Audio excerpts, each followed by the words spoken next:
कुपवाड येथील अमानुष हल्ला प्रकरणी केसरेकर दाम्पत्याच्या हत्येचा तीव्र निषेध.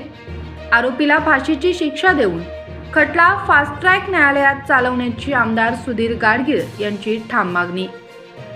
श्यामनगर कुपवाड येथे घडलेल्या अत्यंत दुर्दैवी आणि अमानुष घटनेत मनीषाताई केसरेकर यांच्या पाठोपाठ मिरज येथील सिव्हिल हॉस्पिटलमध्ये मृत्यूशी झुंज देणारे त्यांचे पती मोहन केसरेकर यांचेही आज दुर्दैवी निधन झाले.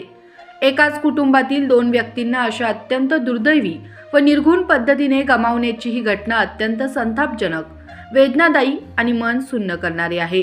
या दुर्दैवी घटनेचा सांगली विधानसभा मतदारसंघाचे आमदार सुधीर गाडगीळ यांनी तीव्र शब्दात निषेध व्यक्त केला आहे. या घटनेचे गांभीर्य लक्षात घेऊन आमदार सुधीर गाडगीळ यांनी महाराष्ट्र राज्याचे मुख्यमंत्री देवेंद्रजी फडणवीस, सांगली जिल्ह्याचे पालकमंत्री चंद्रकांतदादा पाटील आणि पोलीस प्रशासनाशी तातडीने संवाद साधला आहे.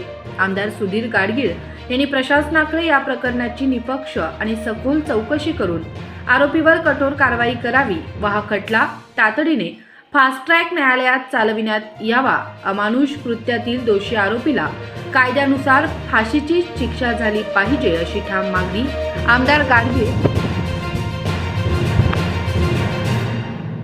मागील आठवड्यामध्ये कुपवाड येथील श्यामनगरमधील केसरेकर दाम्पत्यावर एक भ्याड आणि दुर्दैवी हल्ला झाला. त्या हल्ल्यामध्ये त्या पत्नीचा दुर्दैवी मृत्यू झाला आणि आज सकाळी त्या पत्नीचाही दुर्दैवी मृत्यू झाला.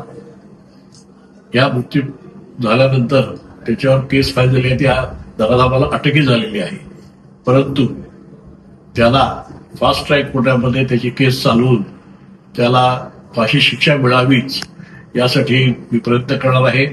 यासंबंधी मी आदरणीय देवेंद्रजींना बोलून ही केस फास्ट ट्रॅक कोर्टामध्ये घ्यायला लावली. तसेच त्या पती पत्नी त्या कुटुंबाची जी मुलं आज पोरकी झालेली आहेत त्यांना सुद्धा मी आणि आदरणीय चंद्रकांतदादा पालकमंत्री हे दोघेही त्या मुलाची जबाबदारी घेऊन पुढच्या आयुष्यामध्ये सर्व पक्षांपर्यंत मदत करू याची ग्वाही देतो.